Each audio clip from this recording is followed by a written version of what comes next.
Welcome to Drumbeats, the must-listen-to podcast which explains why Indigenous partnerships are the key to securing successful outcomes in natural resource and infrastructure investment in Canada. I'm Mark Magnac, and my co-host Robert Brandt and I are joined today by Tiffany Eckert-Meret, President of Yukon First Nation Chamber of Commerce, and Les Wilson, Director of Yukon First Nation Chamber of Commerce. We discuss the importance of Indigenous partnerships in building successful businesses, with a particular focus on how Kwanlin Dün First Nation is unlocking new economic opportunities. A key highlight of the conversation was the plan for purchasing Northwestel. It's expected to become the largest telecommunications company worldwide with full Indigenous ownership. Well, today we're very fortunate to have two special guests from Yukon. Welcome back to London, Tiffany Eckert-Meret and Les Wilson. Mark, it's a real privilege to have guests from as far away as Sure Yukon. Is. The farthest most reach of Canada, right? Yukon, which at one point was in everyone's mind 100 or 150 years ago when there was a gold rush. And then a lot of times people forget about it. But it comes back in the news, and Yukon's becoming more and more important in Canadian economic development and the opportunities that presents. And you have also a border with America. So it's not in the Yukon. It's not your southern neighbor. It's your western neighbor. Our next door neighbor. Your next door neighbor. And Tiffany, we first met, you were in London last year with a big delegation from Yukon. But why don't you introduce yourself and your background, your community, and what your thank you so much. job is. Thank you, Rob and Mark, for inviting us here today. Super honored to be back in London. I came last year in June with the Premier of Yukon, Deputy Premier, and a bunch of Yukon chiefs. And we were starting the conversation about the importance of having relationships between Yukon First Nations and London and businesses in the UK specifically. And so this is a follow-up to that visit. And the government has been very great partners for us, Yukon government, in encouraging us to reach out and branch and support and to start to continue the conversations with businesses in the UK and Yukon First Nations. So thank you. My name is Tiffany Eckert-Meret. I'm the president of the Yukon First Nation Chamber of Commerce. I'm the chief operating officer for my First Nations Development Corporation. Dadagai Development Corporation is where I hang my hat during the day.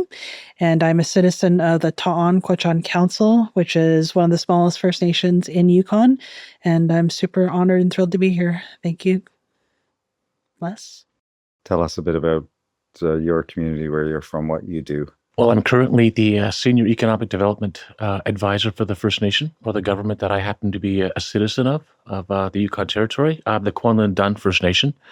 I've been in that role for a considerable amount of time, and I have been working with my First Nation or the government for actually several decades. In fact, long before we actually ratified the agreement, one of my first occupations after post-secondary education was really in the land use planning department. Mm-hmm. I'm a very small First Nation at that time. I think there was probably in the early 90s, late 80s, we're looking at maybe 13 or 14 individuals in the administration of the First Nation. It has now grown to well over 100 individuals. In fact, I think there's, I believe, 13 institutional buildings inside our little tiny First Nation in Whitehorse. So it's grown considerably, right? And is that where your First Nation is, right? Right Whitehorse? in the dead center. That's right in the capital of the Whitehorse, Yukon Territory. So I'm a citizen, was born and raised in the Yukon Territory, and left really just for school. Yes. Wow. Yeah. He's also sits on the board for the Yukon First Nation Chamber of Commerce as well. So that's right. Yeah. Very good. When you were at the summit, I'm not sure if you met we had a delegate from Sweden. I missed the Sweden delegate. That's too bad because you're both goodness. really northerners, right? Most Canadians live 90% along the southern border. Below 60, I think is what they got. We're north of 60. It depends where you are in the country. So you say below 60, right? Yeah. But so you're a true northern representation of what Canada's about. And I think when we're all at the summit, most Canadians don't understand the North. So I think also just this conversation we're having today will be eye-opening, not only for our UK audience, It's not just the UK, actually. I think you're right. A lot of the world forgets about the North, and it's a big mystery for a lot of folks because if you really think about it, we're quite young in inception. The gold rush came in 1897 or 1898, and so we are still dealing with a lot. We're still dealing with a lot of things that a lot of people have been dealing with for a lot longer. So it's still really new. It's still a big mystery, and they seem to always get mixed up between Whitehorse and Yellowknife. I'll never understand why they get the two mixed up, but maybe they're both colors. I'm not entirely sure, but there's the amount of stories I've heard about people intending to move to Whitehorse, but they wound up in Yellowknife and they wound up staying. It's incredible. I've had more than my fair share of those stories. So, but you can't go wrong. The North is the most beautiful place. I'm so thankful, and I was a military brat, so I traveled around Canada for a lot of my dad's when he served in the military, and so we came back to the North, and it's the best place to live. I'm pretty thankful to live there every day. Can you tell us the difference between Whitehorse and Yellowknife so everybody knows where they're going if they're booking a trip, that they've booked it to the right spot, or they're... Would love to tell the difference. The easiest way is if you're flying as Air North. Air North will bring you right to Whitehorse. So if you can go on Canadian North and I guess, which probably wasn't going to help anyone, but Canadian North will bring you right to Yellowknife, and Air North, which is our local Yukon airline, owned by 49% of a Yukon First Nation, Funtukwitchin. And they're partners, and Yellowknife is the capital of Northwest Territories, and Whitehorse is the capital of Yukon. We're neighbors with Yellowknife, but we also have neighbors to the west of us is Alaska, so we have a really unique relationship there, and south of us is BC and Alberta, so we kind of share borders all over, and then the north is the true Arctic. So, well, I know the difference. I've been to Yellowknife. I haven't been to Whitehorse yet. But my daughter taught for a couple of years near Yellowknife. And when I say near, I think it was a 6-hour drive after you got to Yellowknife to get to where Canada, she was. That is close. That is near for sure.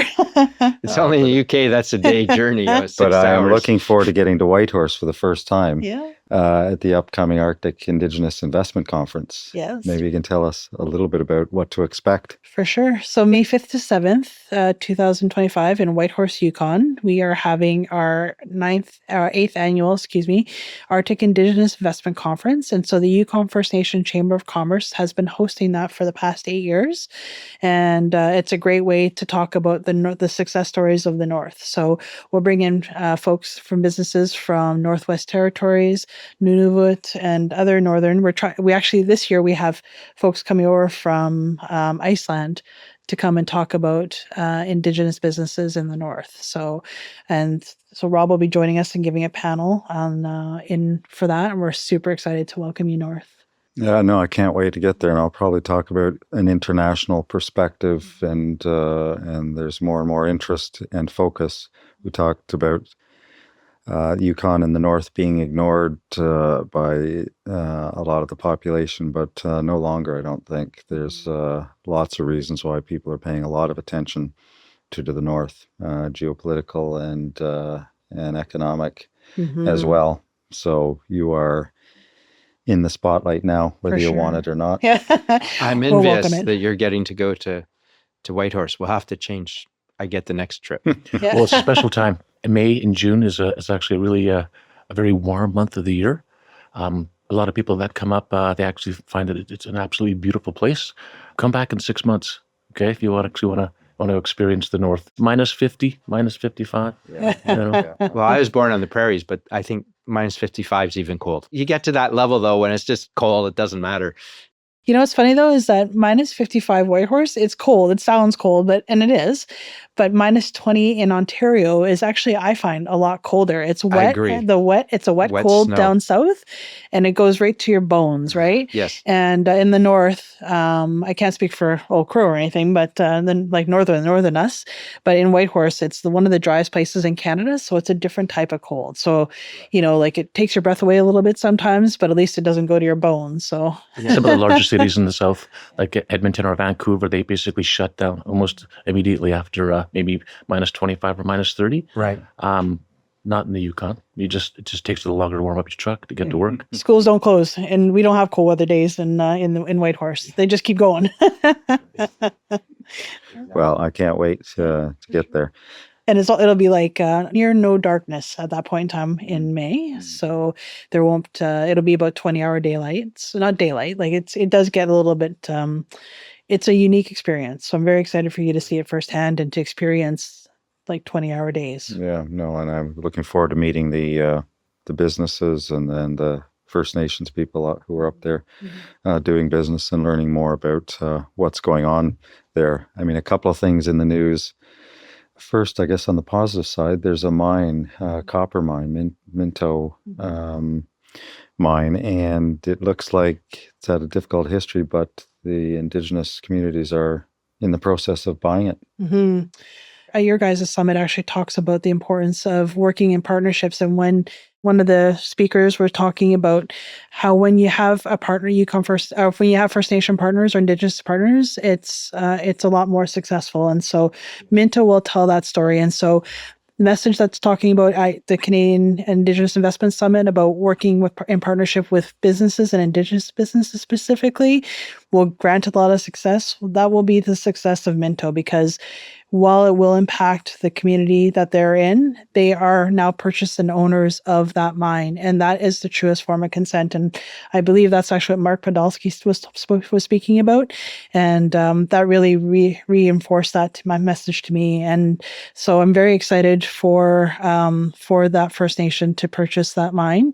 I think Selkirk is the one who purchased it. Yeah, Selkirk First Nation. And it's such a small First Nation, but the history that is in that community, if you look at the books and you learn about the Yukon First Nation history, Selkirk is a real landing ground for a lot of important trade routes.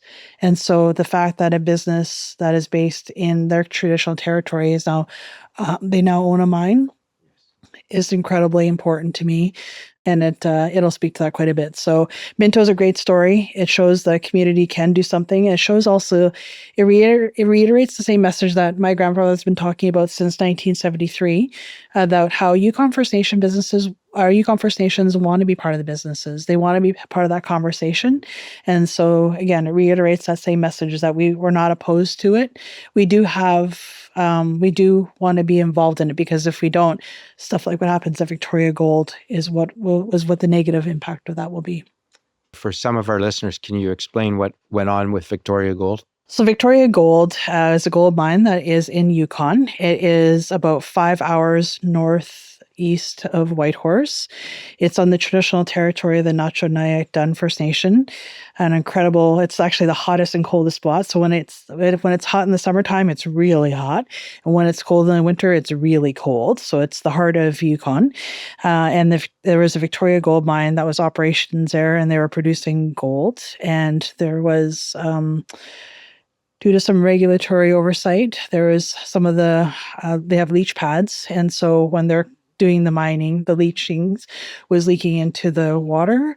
And so it is a catastrophic incident, because fish is our life in the north. It started poisoning the water, essentially. So the government shut down right away and stopped operation of the mine. And it's been devastating to that community for sure. And how long's the mine been shut down now? I believe 2 years. It's still in caretaker mode right now. So it means that there is still workers that go in. There still is economy. There still is operations happening up there, but it's on a very small scale, and they're trying to make sure that there's no further damage to the water. And they're doing the best they can, and they're working with the Dun First Nation to try and fix and make sure this never happens again. Because again, there's a lot of tremendous opportunities that came from that mine with that community, but there also is a lot of negative things. And that's always going to be the struggle that Indigenous people have with these type of businesses, is that we really want it to happen. We really believe in investment in the North, but this is something, and what people forget about is that when the mines do close and when they shut down, people go back home, but this is our home. We have nowhere else to go back to, right? So it's an impact that we have to live with forever. And what about the impact on the water? Is there a degree of recovery going on? Is it returning, or just the destruction was? No, it's they were able to get it before it got cyanide.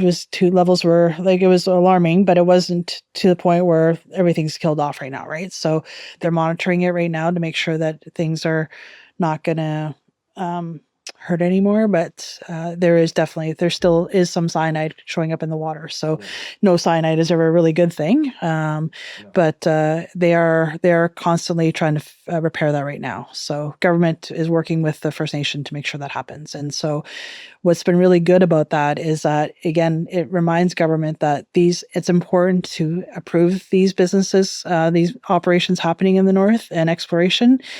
But it also talks about how it's important to involve the First Nation because, again, it's our community that we have to live with for the rest of our life. And so ensuring that chief and that nation and those community members are a part of that conversation is integrally important. But I think from the project you're talking about that's coming on stream, it demonstrates once again, it's a myth that the Indigenous peoples are not supporting of development because there has been a catastrophic incident with everyone everywhere would say that's absolutely terrible, but you're just trying to apply those learnings to new initiatives and new developments. Yeah, lessons learned, right? Yes. And so how to mitigate it. I came with me, what I brought today with you guys is a book called Together Today for Children Tomorrow. So back in 1973, my grandfather, Elijah Smith, and other Yukon chiefs, they were not allowed to meet. And so they would have these underground rodeos. And so they would have rodeos. And at these rodeos, they would have meetings where they talk about what their vision was for the future and for their children and grandchildren. And so they start talking about self-government. And so I brought for you guys the copies of Together Today for Children Tomorrow. And they talk about how they never have been opposed to development, but they have to be part of that conversation. And so I brought this book with me so that you guys can just have the same words it's my mantra, it's my Bible, it's what I live, and it's kind of my guidepost for what I do every day. Great. Well, we'll read that with interest. And when you say they weren't allowed to meet, are you referring to the old Indian Act restriction that said something like no more than 2 Indians could meet to discuss their rights under the Indian Act? Yeah. And so it was effectively a way of saying no dissent, no groups can get together to discuss the Indian Act and what they might want to do about it to improve it. It also barred lawyers from advising Indians on their rights under the Indian Act. You could be disbarred if you were caught giving advice, legal advice to Indians without getting the permission of the local agent. Those are just crazy. Yeah. I can't even believe I live in the same lifetime where that happened, right? Like things like going to the store. Like I can't even believe that I'm living in the same life where you actually had to ask for that permission. And I can't even believe that I live in the same lifetime where my mom wasn't allowed to vote because she wasn't a human being, or that my grandfather, who had to give up his status as being an Indian so he can go fight in the very same war as we celebrate Vimy and that, like it's just, it blows my mind. And then when all the Canadian soldiers came back, they were rightfully so given the dues and support from the Canadian government. But when Yukon Indian veterans came back, they were given $300 on a couch. Like that was how that was their send off. Thanks for serving your country. Enjoy your couch. Right. So it's horrifying. That's crazy in the Indian Act. So most of our audience will have not heard that story. The Indian Act is still on the books, right? These aspects of it were eliminated, 10 years, 20, 30? No, a little bit longer than that in these cases. I think the right to vote came in there's an interesting story about the right to vote because it was originally Indigenous people, I think, who owned property had a right to vote, talking about when Canada was first formed, 1867. And then could have been just men. No, I think even women had but it was taken away because after the first election, when there was, in one of the particular ridings, Indigenous people voted en masse for a particular candidate. The government at the time decided we need to amend that act because we're seeing them having actual political power. So they immediately amended the act for the next election to amend the definition of person to be any human being other than an Indian. And so that was the way it was until 1960. I was born after 1960, but that's just an absolute appalling. and it's not what people associate with Canada. And part of the problem has been that Canada has had this image of, oh, everything in Canada is nice, but we've all learned, especially through the Truth and Reconciliation Committee, that there are all these black marks that need to be addressed. But coming back, the Indian Act still exists and is still on the books, and it's still challenging for the Indigenous people to get all their titles and rights, etc., that other Canadians have and don't think twice. We heard a lot about the summit, people just being able to get a mortgage, and you can't. But that is very powerful. I look forward to reading the book. The one line in there that jumps out for me, and I always think about it, is history is to be learned from and not lived in. And so while it's important to learn the history and talk about reconciliation, it's also important not to live in it and to move on. And so honoring my grandfather's vision is why we're here today, is to, for me anyway, is why it's really important to me that we know the history, is to know who you are, know where you come from, but also learn from it and move on. So I'm so grateful to live, while able to live in the same lifetime where terrible things have happened, unspeakable things, but also live in a time where it's now not a bad thing, and not bad. And it's still pretty harrowing how there is a lot of racism still. Yukon First Nation, Yukon government recently brought in the Yukon First Nation procurement policy. And so what that means is that they've amended their law that it encourages Yukon First Nation businesses to participate in the economy. And our premier has always been really forward-thinking in Yukon First Nations. And so I really am thankful for Premier Pillai.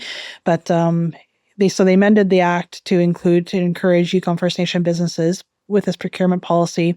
And when we were going through that about 5 years ago, the creation of the policy, the amount of businesses that were just the terrible things they were saying, it's still, even though we're so far beyond that, we're living in an age of reconciliation, there's still a lot of fear in there.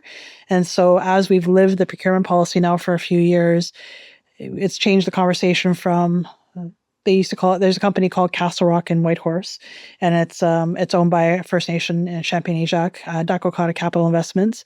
And the companies were actually saying, like, the Dakwakata effect is what they were calling the procurement policy, and they were afraid that Dakwakata was going to control every bid that government put out. But it hasn't done that. So a lot of fear mongering was happening by businesses, like non-Indigenous businesses in the Yukon. But now living in the policy, it's changed that. And there isn't the Dakwakata effect as much out there anymore. It's now working together. And I think Kwanlin Dun's done, and Les has worked with his development corporation that he worked for. They've done a lot of really wonderful things with partnerships and showed how they've been able to progress so far. Our First Nations, I think your First Nation signed their final agreement in 2005. 2005. We signed ours in 2002. But what Les's First Nation has been able to do with people like Les working there, they've been able to advance their First Nation tremendously. And I'm super envious of all the work that Les has done with his development corporation, because they've really embraced the spirit and intent of the procurement policy and been able to do remarkable things. Great. Les, do you want to speak a little bit about that? Well, I'd like to think that some of the stuff that Kwanlin Dun's been doing and some of the progressive projects that the First Nation has, and of course its corporation, all stems from that very powerful document that's sitting right in front of Tiffany there. It's an amazing document, Together Today for Our Children Tomorrow, that really speaks to me, essentially. That was Valentine's Day, 1973. I was 3 years old, right? And the children that they're talking about is me specifically, right? Wow. I am now, I would say, I suspect, a leader in the First Nation. But some of the projects that we've managed to be able to accomplish was really trying to unlock the economic potential of Kwanlin Dün lands and essentially settlement land throughout the Yukon territory, typically in Western Canada, and I think all over Canada. Because it's Indian land or Indian dirt, it's typically a discount. It's essentially, it's not at market price. That was some of the big uphill hurdles that we've been really trying to embrace and trying to encourage the general public that there's no difference. This dirt is just the same as the other dirt. Sorry, you're talking about the land or topsoil? No, just First Nation land in itself with respect to fee simple land.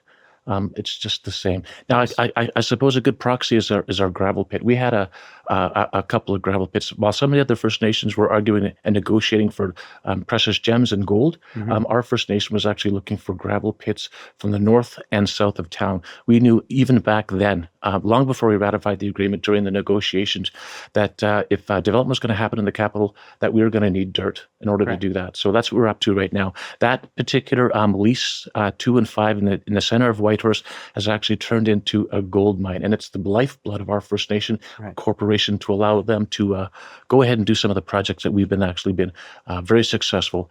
And again, it's really unlocking the economic potential of Kwanlin Dün lands, in particular Northwestel. We were talking about that earlier. I don't believe our corporation was actually involved in some of the investments that Ta'on was, but we did manage to convince the Northwestel to actually. They were moving their headquarters from Yellowknife over to Whitehorse, and they needed a new office. So they know the difference between Yellowknife and Whitehorse, right? I suppose I suspect they do now. Yes. And that Northwestel deal, maybe you want to talk a little bit about it. It's been in the news. And what is the status? It's again, Bell Canada selling to a number of Indigenous communities in their northern Counterpart, yeah. business. Yeah.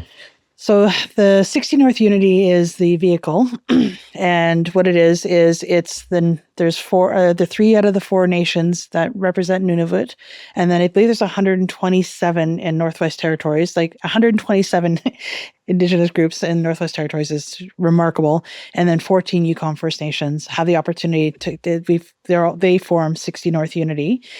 We have our organization that represents Yukon, and so the 3 territories came together and we negotiated with Bell to purchase Northwestel to acquire it, because before the president was elected, we recognized the importance of communications in the north and how that's our lifeline. That's our blood and our connection to the rest of the world. And in 2 years ago, we lost connection to the world for 24 hours. I don't know if you remember that. I'm sure you do. I do.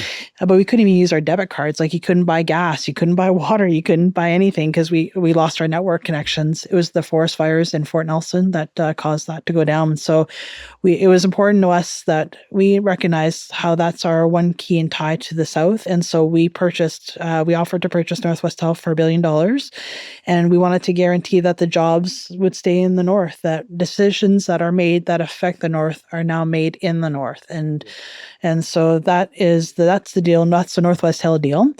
It's not the first time that Indigenous organizations have come together to purchase. Clearwater, which was giving the talk at the Indigenous Summit, that was also a group of Indigenous organizations coming together to purchase something for their community.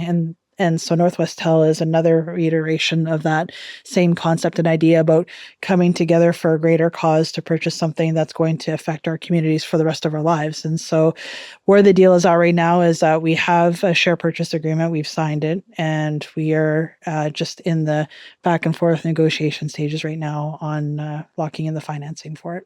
And what's the size of that transaction? $1 billion. Yeah, $1 billion. Yeah, $1 billion is the purchase price for it. And yes, and at the summit, Rob was talking about I remember him talking to Tabitha. There was a panel he was on with Tabitha Bull, Chief Derek Epp, and a few other folks. And he was asking the question about $100 billion economy, about the impact of Indigenous business in the economy. And I remember him asking the panel, do you think that's a real number? And I dare to say we're beyond $100 billion. And so we're shifting that conversation now to beyond $100 billion. Like, that's what the Indigenous economy, that's what our contribution is to that. And so Caroline Hilton who's a woman from New Chonolth in BC. She just published her second book a short while ago. And she talks about beyond $100 billion. And it's a very exciting time to be alive. And so I was sitting in my seat saying, yes, we're beyond that. That is great. Yeah. And Les, you were at the summit too. And I think that was your first time in London. What were your impressions of the day? It was very impressive, in fact, actually. I found some of the sessions very informative, right? Some of the things that I've learned, didn't actually realize was actually going on in Western Canada, in terms of the LNG projects. Like, again, I seem to be really focused around what's happening in the Yukon Territory, right? Specifically around the community of Whitehorse and the citizens of Kwanlin Dün. But some of the things that we've been talking about, like, again, as I was mentioning, that the Northwestel deal, we weren't really a part of that. I guess our focus is really on trying to, again, develop Kwanlin Dün lands. But we did manage to convince Northwestel to actually, we built them a building, a 30,000 square foot, brand new 3-story office tower. And that's their new headquarters now. That's actually situated in the center of Whitehorse on Kwanlin Dün settlement land, right? So that allows us to go and basically reap the benefits of that parcel, right? Great. Thank you for your time. It's great. I remember when you came to Canada House, actually, and that was my first connection with meeting people from Yukon in a long time. So it was very good that you were able to come earlier to the summit. We appreciate it, both of you. And it's great to have this conversation. I can't wait to read the book. Thank you so much for having us. We're super honored and thrilled to be here. And it's because of our partnerships. And that was the other message I really heard loud and clear. And I can't wait to talk about it at next year's summit, hopefully, is that the key to success for any business, no matter where they are or who they are, is that partnerships. When you work together, we can accomplish absolutely anything. And that's the bigger message, I think, that we're not competing, we're complementing each other. And it's really wonderful time, and I'm really thankful to be able to participate in that. And so thank Rob for inviting, and thank you, Mark, for hosting us, and look forward to next year's summit. Absolutely. Tiffany and Les Nyawan, thank you. Thank you. Thank you. Thank you to Tiffany Eckert-Meret and Les Wilson for sharing their insights with us. And thank you for viewing and listening. Be sure to share, subscribe, and leave a review on your favorite podcast channel. Thanks for listening to Drumbeats. Until next time.